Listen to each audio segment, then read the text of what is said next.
여러분들과 여러분 가정에 충만하게 있기를 원하고, 그냥 가지 마시고 식사도 하시고 함께 차 한잔하시고 교제하시다가 가시길 바랍니다. 또 우리 오후 예배는 SMC 선교원신 예배를 드리려고 합니다. SMC는 선교 샬롬 공동체라고 해서 우리가 함께 협력하는 선교 단체입니다. 함께 하나님의 은혜를 나눌 수 있으면 좋겠습니다. 제자 훈련을 올해 시행하려고 합니다. 우리 교회를 세워나갈 일꾼들을 말씀으로 양육하려고 합니다. 제자 훈련에 참여하셔서 하나님 나라의 확장을 위해 헌신하시기를 기대하면서 남자 제자반, 여자 제자반 이렇게 두 반을 모집합니다. 3월 13일 주일부터 개강할 계획입니다. 미리 신청해 주시면 감사하겠고요. 수화 찬양 교실을 열려고 합니다. 부산 YFC 간사이신 유혜정 간사를 통해서 금요일 오전 10시부터 12시까지 2시간씩 3주간 금요일 오전에 3주간 있을 계획입니다. 그래서 이 수화 찬양을 통해서 전도하거나 또 아이들을 돕는 일, 이런 일들을 하려고 하니까 여러분들 함께 또 이런 강습회가 있을 때 또 함께 많이 배울 수 있으면 좋겠고요. 오후 예배 특송, 설교 방송, 식단 봉사, 주보를 참조해 주시기를 바랍니다. 자, 이 시간에는 오늘 저는 이 말씀을 통해서 실천하는 믿음이라는 제목으로 하나님의 말씀을 함께 나누기를 원합니다. 하나님 우리 아버지와 주 예수 그리스도로 말미암는 은혜와 평강과 위로와 축복이 사랑하는 성도님 여러분들과 여러분 가정 위에 충만하게 계시기를 주님의 이름으로 축복합니다. 아멘. 오늘 말씀은 야고보서 말씀인데, 이 야고보서 말씀은 한마디로 말하면 행함이 없는 믿음은 죽은 믿음이다, 이런 말을 하죠. 그래서 사실 이 야고보서가 굉장히 종교개혁 이후에 루터에 의해서 좀 많이 약화된 점이 없지 않아 있습니다. 왜냐하면 믿음으로 말미암아 구원 얻는다라고 하는 이신득의라고 하는 사상에 정면으로 배치되는 것처럼, 모순인 것처럼 보여지는 말씀이 바로 오늘 우리가 읽은 말씀이에요. 행함이 없는 믿음은 죽은 믿음이다. 사도 바울이 믿음으로 말미암아 구원 얻는다라고 로마서, 갈라디아서 이런 성경을 통해 끊임없이 강조했고, 또한 종교개혁자들 말틴 루터나 잔 칼빈 같은 사람에 의해서 끊임없이 신자의 구원은 믿음으로 말미암는다라고 설파되어졌고, 또 20세기에는 에반젤리즘이라고 해서 복음주의자들에 의해서 믿음으로 말미암는 구원에 대한 이야기들을 우리가 너무나 잘 알고 있습니다. 거기에 너무나 익숙한 나머지 행함과 구원을 연결시키는 데 있어 쉽게 잘 이해하지 못하는 부분들이 없잖아 있습니다. 그래서 오늘 저는 이 말씀을 통해서 행함과 구원, 구원과 행함이라고 하는 큰 주제를 한번 다루려고 하는데요. 자, 먼저 그러려면 이해를 돕기 위해서 왜 믿음으로 말미암는 구원을 그렇게 강조했을까? 사도 바울 시대에는 사도 바울이 복음을 전하는 데 있어서 가장 걸림돌이 되는 사람들이 누구였냐면 유대주의자들, 율법주의자들. 여기서 말할 때 행위로 구원받는 것이 아니라 믿음으로 말미암아 구원받는다. 여러분 아멘이십니까? 그때 행위를 이야기할 때는 율법을 말합니다. 그 율법의 대표가 뭐냐면 할례를 말하는 거예요. 그래서 할례를 받아야 구원받고 율법을 준수해야 구원받는다라고 얘기하는 율법주의자들이 사도 바울이 전하는 믿음으로 말미암는 예수 그리스도의 보혈의 공로로 말미암는 구원받는 이 복음을 훼손시키는 거예요. 그래서 그가 갈라디아에서 내가 전한 복음을 전한 그 복음 외에 다른 복음을 전하는 자들은 다 저주가 있을 것이다 라고 하는 아주 무서운 말을 해가면서 믿음으로 말미암는 구원에 대한 이야기를 강력하게 선포합니다. 더 나아가서 종교개혁 시대에 종교개혁자들이 세 가지 모토를 가지고 종교개혁을 했어요. 솔라 피데, 오직 믿음으로. 솔라 그라치아, 오직 은혜로. 솔라 스크립투라 오직 성경으로 라고 하는 이 3대 모토를 가지고 얘기하면서 가장 중요한 것 중에 하나가 바로 오직 믿음으로 솔라 피데라고 하는 이 부분이죠. 근데 왜 이 얘기를 굉장히 강조했냐면 우리가 잘 아는 대로 종교개혁이 일어나게 되는 가장 직접적인 원인이 뭐냐 하면 그 당시 중세 카톨릭이 성 베드로 성당을 짓기 위해서 엄청난 돈이 필요했습니다. 그 돈을 조달하는 데 있어서 어려움을 겪으니까 기상천외한 방법을 만들어내는데 그게 바로 면죄부였어요. 면죄부를 만들어내고 누구든지 이 면죄부를 사면 구원을 받는다는 거예요. 특별히 로마 카톨릭에는 연옥설이라고 하는 특별한 교리가 있습니다. 연옥설이 뭐냐 하면 사람이 죽으면 바로 천국과 지옥으로 가는 게 아니라 연옥이라고 하는 중간지대에 가게 되는데 그 연옥에 있는 사람들을 위해서 아버지가 연옥에 가 있고 어머니가 연옥에 가 있는데 그 연옥에 가 있는 부모를 위해서 지금 땅에서 자녀들이 면죄부를 사면 그들이 천국을 간다는 거예요. 심지어는 이런 얘기들을 더 하면서 지옥에 가 있는 인간들도 면죄부를 사면 지옥에서 천국으로 직행한다. 그 당시 유명한 설교자들 가운데 테젤이라고 하는 사람이 있어요. 이 사람은 아주 설교를 하면서 이런 얘기를 합니다. 여러분이 연복궤 함에 동전을 떨어뜨릴 때 그 떨어뜨리는 소리에 따라 그 액수에 따라 여러분의 가족들이 지옥에서 천국으로 올라가는 속도가 빨라집니다. 이런 식으로 설교해요. 이런 생각들이 그 당시 중세 사람들이 가지고 있는 거예요. 그 당시 사람들이 글도 모르고 성경도 그들에게 안 가져 있다 보니까 그런 설교자들이 아주 감동적으로 눈물을 빼가면서 웅변적으로 설교하면 사람들이 감동해가지고 막 돈을 넣기죠. 그러면서 성 베드로 성당이라고 하는 게 세워져요. 그러면서 종교개혁이 격발되어지는 것입니다. 마르틴 루터나 칼빈에 의해서 종교개혁이 이루어지면서 구원은 공로나 구원은 행위나 구원은 헌금을 많이 한다고 해서 무언가를 많이 한다고 해서 구원 얻는 것이 아니라 오직 믿음으로 솔라 피데. 사랑하는 성도 여러분, 그래서 종교개혁이 그냥 15세기 그야말로 중세 기독교를 중세 유럽을 뒤집어 놓은, 그러면서 이런 오직 믿음으로라고 하는 기치가 우리 기독교 안에 뿌리 깊게 있습니다. 우리 기독교의 DNA 가운데 가장 강력한 게 믿음으로 말미암아 구원 얻는 것. 여러분, 저도 이 시간에 믿음으로 말미암는 구원을 부정하는 것이 아니에요. 근데 그 믿음이 도대체 뭐냐는 것입니다.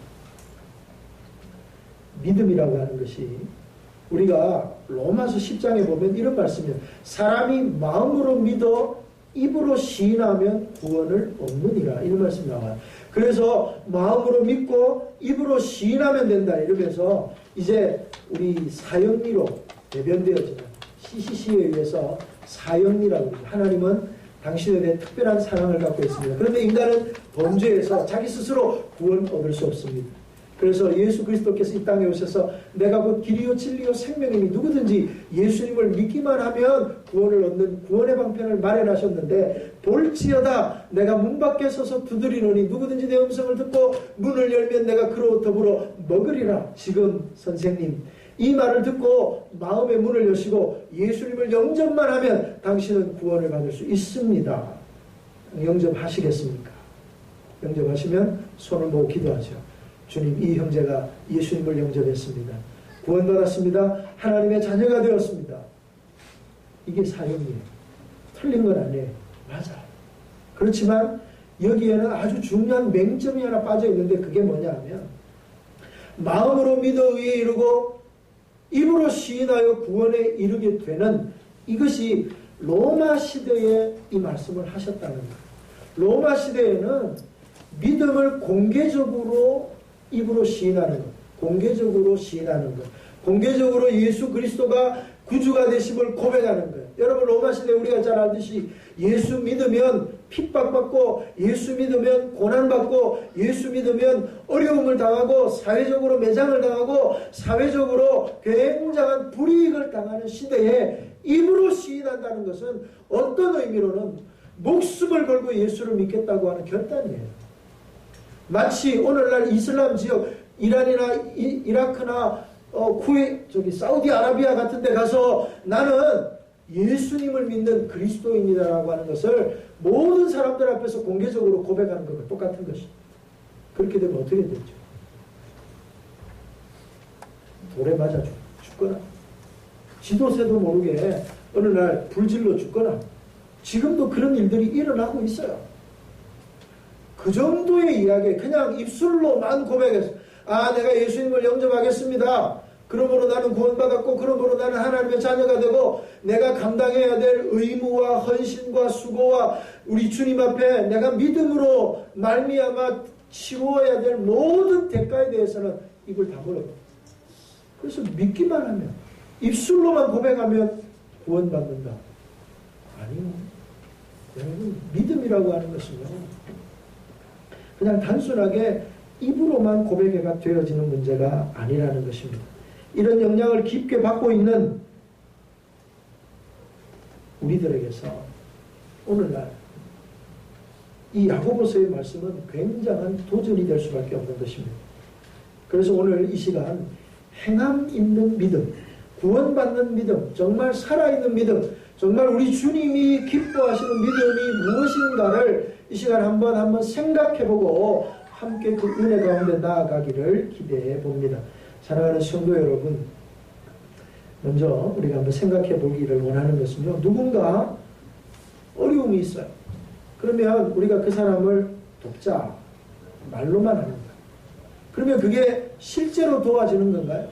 아니잖아요. 누군가 돕자 이러면 말로만 내가 그 사람을 위해서 돕자가 아니라 실제적으로 무언가를 그 사람에게 실질적인 물질적인 도움을 주어야 그게 실질적인 도움이라는 것이에요.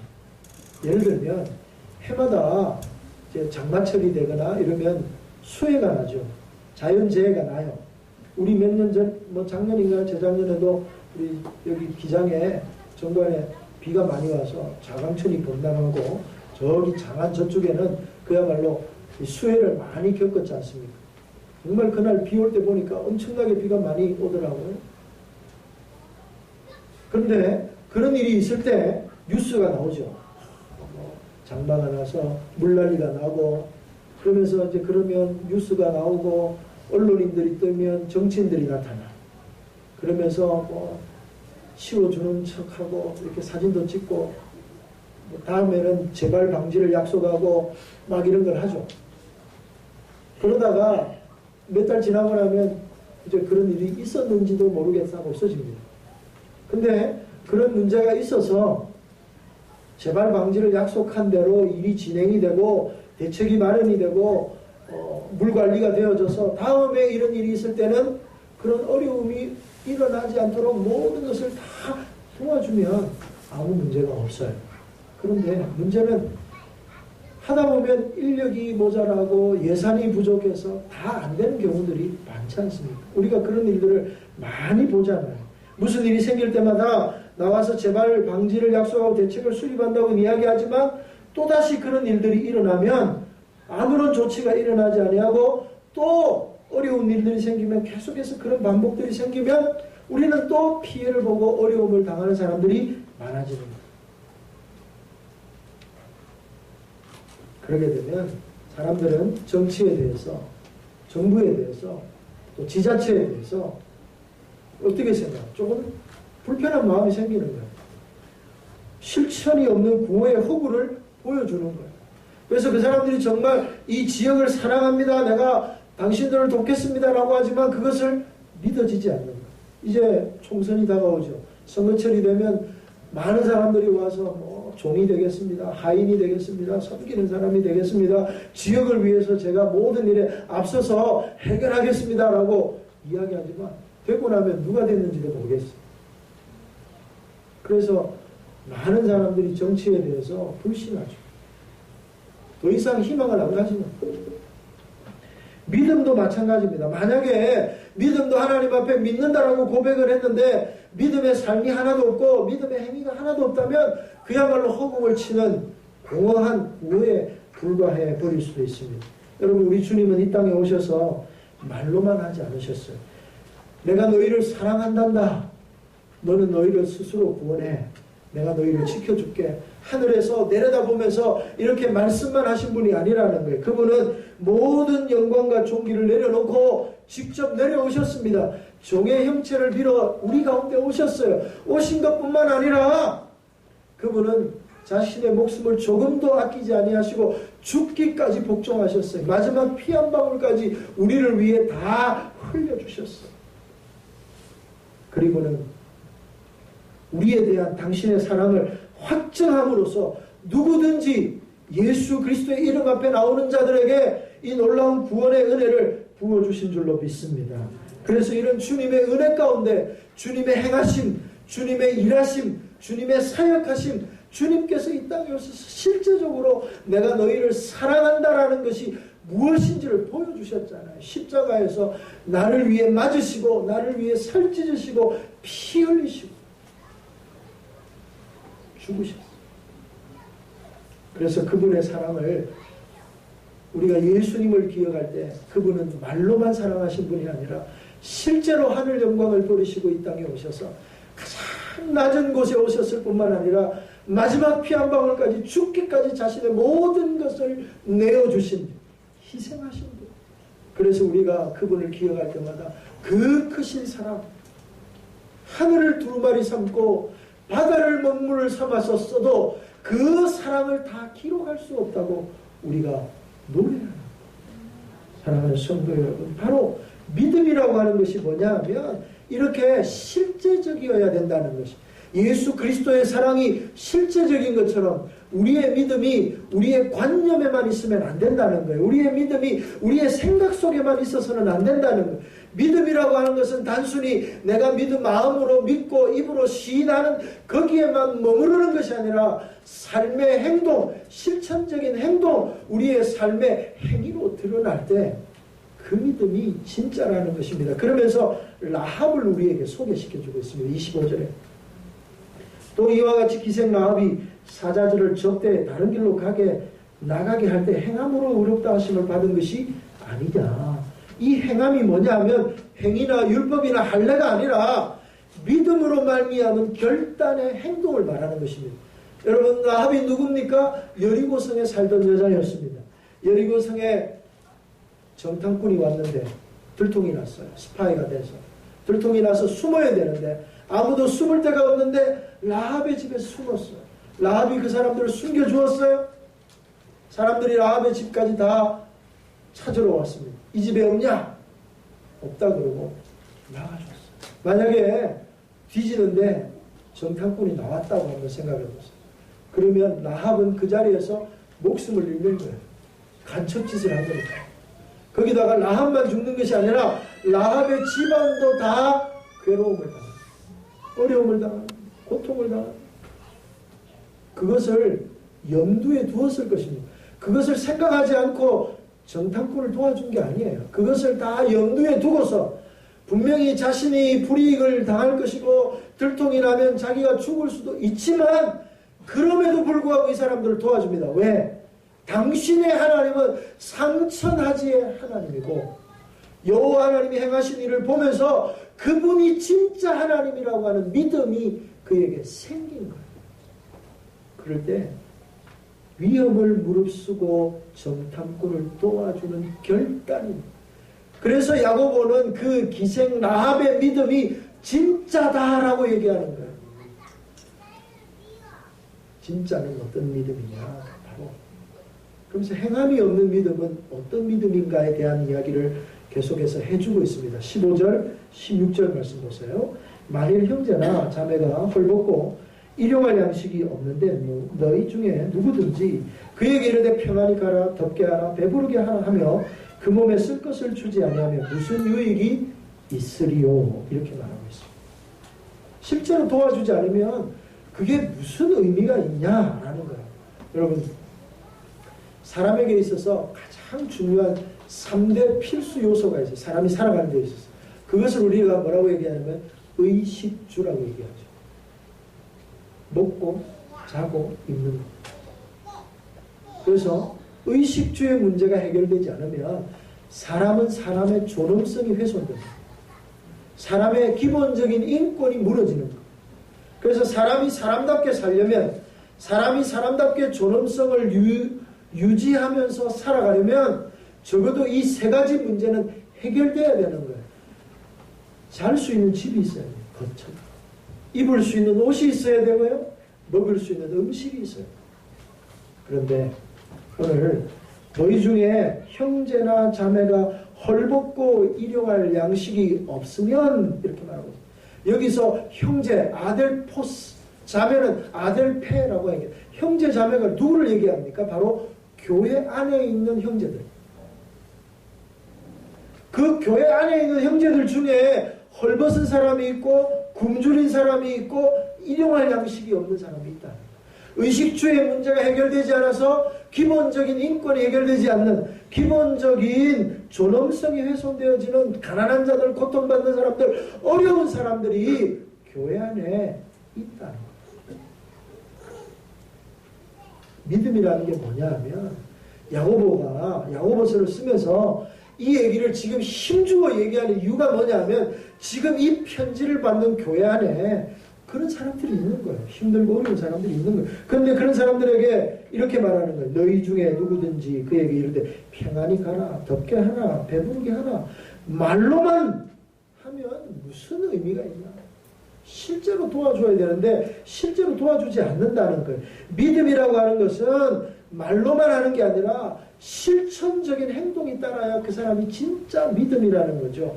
여러분, 믿음이라고 하는 것은 플라토닉 러브가 아니에요. 그냥 정신적인 생각들이 아니라는 거예요. 형이상학적인 고상한 구호도 아니라는 거예요. 그냥 철학적인 얘기가 아니에요. 믿음은 바로 우리의 몸의 기본적인 필요를 채워주는 것에서부터, 그 육적인 필요를 채워주는 것에서부터 시작이 되는 것입니다.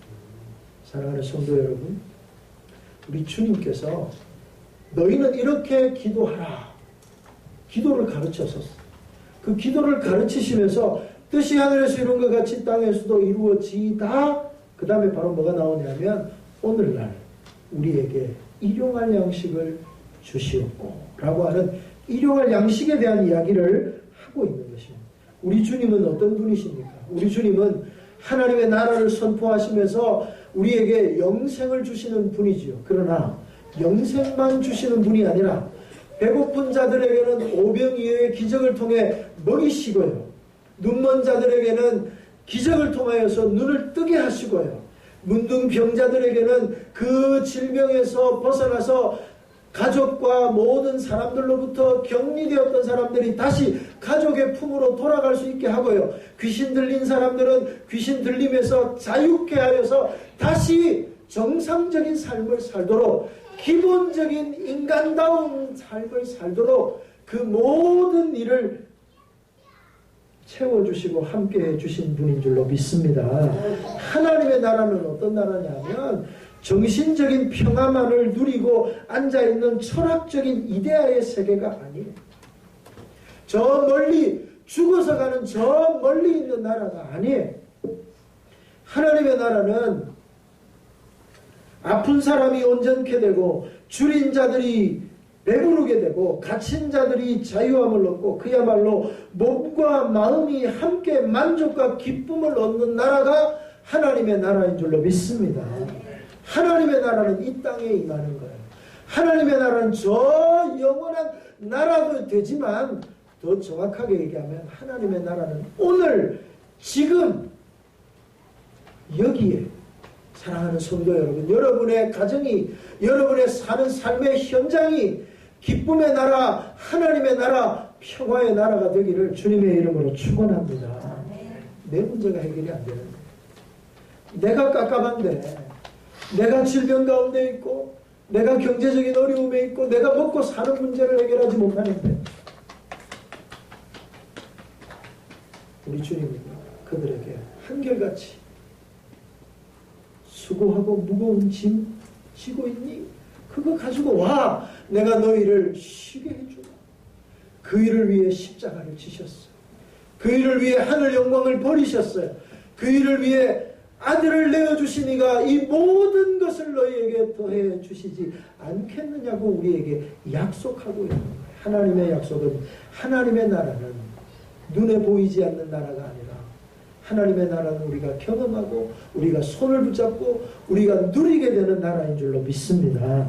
믿음이라고 하는 것은 단순히 관념 속에서만, 생각 속에서만, 우리의 머리에만 있는 것이 아니라 그 하나님의 나라를 이 땅 가운데 실천하고 그 하나님의 나라를 선포하고 그 하나님의 나라를 누리는 사람들 가운데 있는 것인 줄로 믿으시면 우리 다 같이 아멘 합시다. 믿음과 사랑은 실천한다 하면서 무슨 거창한 일을 떠올리느나 주변에 고통받는 이웃에게 무관심한 어리석은 자들이 되면 안 되는 것입니다. 재림을 준비한다고 하면서 산으로 올라가서 하늘만 쳐다보는 허황된 생각을 가지고 있는 사람들을 믿음이 좋다라고 생각하면 안 된다는 거예요. 믿음이 좋은 사람은 어떤 사람이냐 하면 한 사람이 예루살렘에서 여리고로 가다가 강도를 만납니다. 그 강도 만난 사람이 거반 죽게 되었는데 지나가다가 사람이 보았습니다. 제사장이 지나가다가 그 사람을 보았어요. 그냥 레위인이 지나가다가 그 사람을 보았습니다. 도와주지 않고 그냥 지나가는. 그런데 한 사마리아 사람이 그를 보고는 그를 도와줍니다. 예수님이 묻지요. 누가 너희의 이웃이냐? 한 율법사가 예수님 앞에 나옵니다. 내가 어떻게 하여야 영생을 얻을 수 있습니까? 하나님의 말씀에 뭐라고 되어 있니? 예, 하나님을 사랑하고 이웃을 내 몸과 같이 사랑하라 그랬습니다. 그것이 율법이요 선지자니라 네 말이 옳으니라. 율법사가 묻습니다. 그러면 누가 내 이웃입니까? 거기에 대한 답이 바로 선한 사마리아인의 비유. 그러면서 예수님이 다시 묻지요. 누가 너의 이웃이냐? 누가 우리와 함께한 사람? 제사장, 레위 왜 지나갔을까요? 그 사람이 믿음이 없는 사람인가요? 그 사람은 강도 만난 사람을 불쌍히 여기지 않았나요? 그 사람들도 그 사람이 불쌍히 여겼을 거예요. 그런데 왜 안 도와줬냐면 율법에 죽음을 만지는 자는 부정을 타는 거예요. 제사장이나 레위인은 하나님 앞에 제사를 드리고 하나님 앞에 제사의 일을 감당하는 사람인데 그 일을 하는 사람은 피 묻은 사람을 만지거나 죽음을 만지면 그 일을 못하는 거예요. 그래서 그 사람이 불쌍하고 도와주어야 되지만 그 율법을 이루기 위해서 도와주지 않는 거예요. 그러나 사마리아인은 그런 걸 다 평겨치고 실제로 도와주는 사람이 됩니다. 그러면서 진짜 믿음이 뭐냐? 오늘 주님이 우리에게 이 화두를 던지는 거예요. 사랑하는 성도 여러분, 진짜 믿음이 뭐냐는 거예요. 예배를 드리면서 두 손 들고 멋있게 예배를 드리는 사람, 아주 유창하게 설교하는 사람, 유창하고도 아주 매끄럽게 기도하는 사람이 믿음이 좋은 사람이냐? 아니면 실제의 삶의 현장에서 정말 다른 사람들, 고통당한 이웃을 도와주는 그 사람이 진짜 믿음의 사람이냐라고 오늘 우리에게 말씀하고 있습니다. 사랑하는 성도 여러분, 다시 한번 여러분들에게 도전하기를 원하는 것은 우리의 믿음이 증명되어지고 우리의 믿음이 나타나야 될 곳은 교회가 아니고요. 여러분이 살아가는 삶의 현장이에요. 여러분의 직장이에요. 여러분의 가정이에요.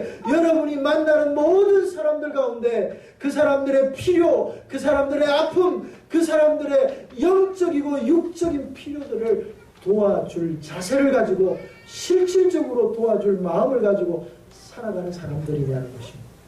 사랑하는 사람, 사랑하는 성도 여러분, 누가 큰 자입니까? 섬김을 받는 자가 큰 자입니까? 섬기는 자가 큰 자입니까? 우리는 유교적 전통에서는요, 섬김을 받는 사람이 큰 사람이에요. 큰 사람이 상자에 앉고 높은 사람이 상자에 앉아있으면 밑에 사람이 서빙을 하죠. 그러나 성경은 다르게 말합니다. 예수님은 다르게 말씀합니다. 누구든지 높아지고자 하는 자는 낮아지고 낮아지고 하는 자는 높아지리라. 섬기는 자. 너는 제자들에게 너희는 상자에 앉지 마라. 낮은 자리에 앉아. 말씀하시잖아요. 교회에서 어떤 사람이 큰 사람입니까? 사랑을 많이 받는 사람이 큰 사람이 아니고요. 사랑을 많이 하는 사람이 큰 사람이에요. 섬기는 사람이 큰 사람이 아니고, 섬김을 받는 사람이 큰 사람이 아니고, 섬기는 사람이 큰 사람.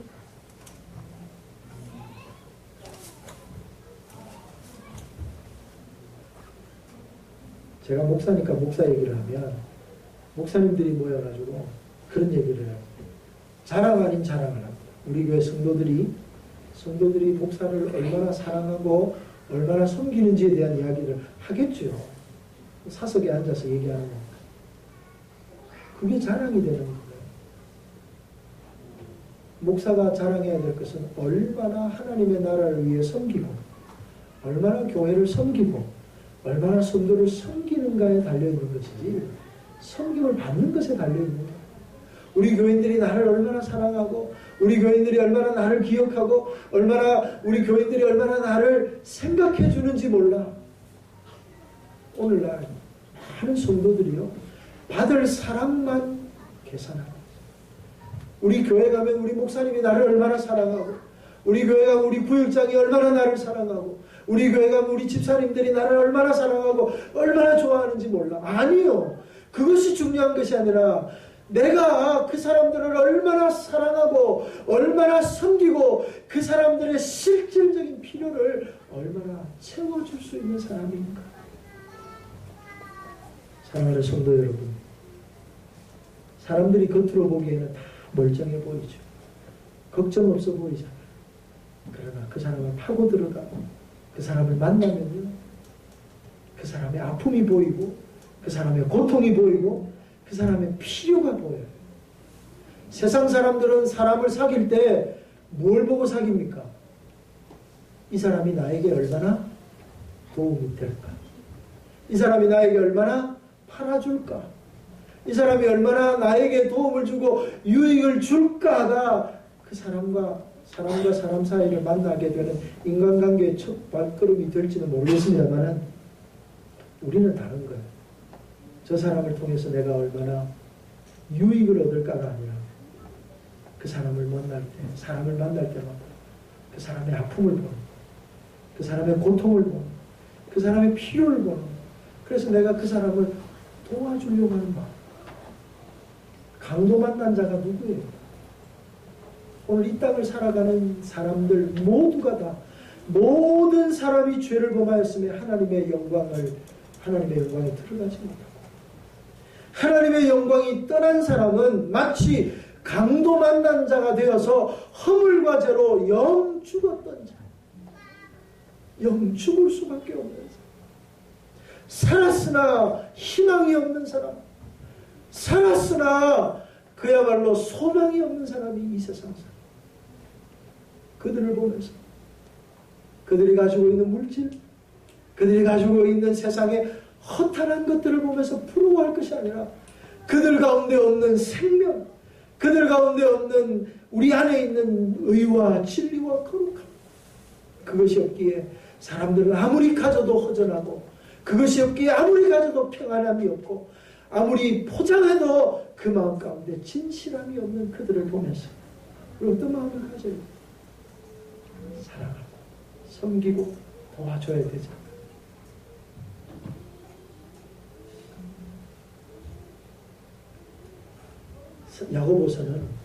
야고보는 오늘 말씀을 통해서 이런 얘기를 결론적으로, 그래서 행함이 없는 믿음은 죽은 것이다.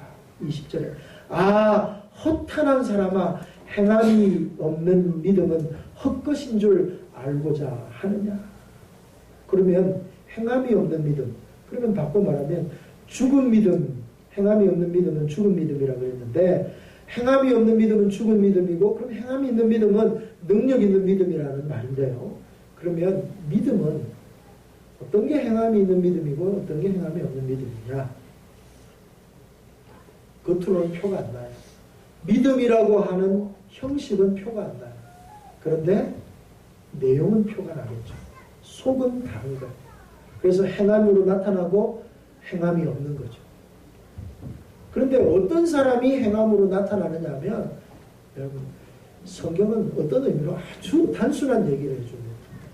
행함은 어디에서부터 나오냐면 행함 자체에 있는 게 아니라 그 안에 뜨거운 주님을 향한 사랑이라는, 하나님은 누구시냐면 하나님은 사랑이세요. 아멘이세요? 그래서 요한 1서 이런 얘기예요. God is love. 하나님은 사랑이다. 그래서 하나님을 아는 사람은 그 사랑을 알게 되는 거예요. 하나님은 사랑이라서 우리를 너무나 뜨겁게 사랑하셔서 하늘 영광을 버리시고 우리를 위해 모든 것을 내어주실 만큼 사랑하시고, 그래서 우리가 주님을 사랑하게 되면 그 주님의 사랑을 배우게 되는 거예요. 그래서 우리 안에 사랑이 생기게 되는 거예요. 그래서 가난한 사람이나 슬픈 사람이나 마음이 아픈 사람들이나 이런 마음이 아픈 얘기들을 듣거나 장면을 보게 되면 눈물을 흘리게 돼요.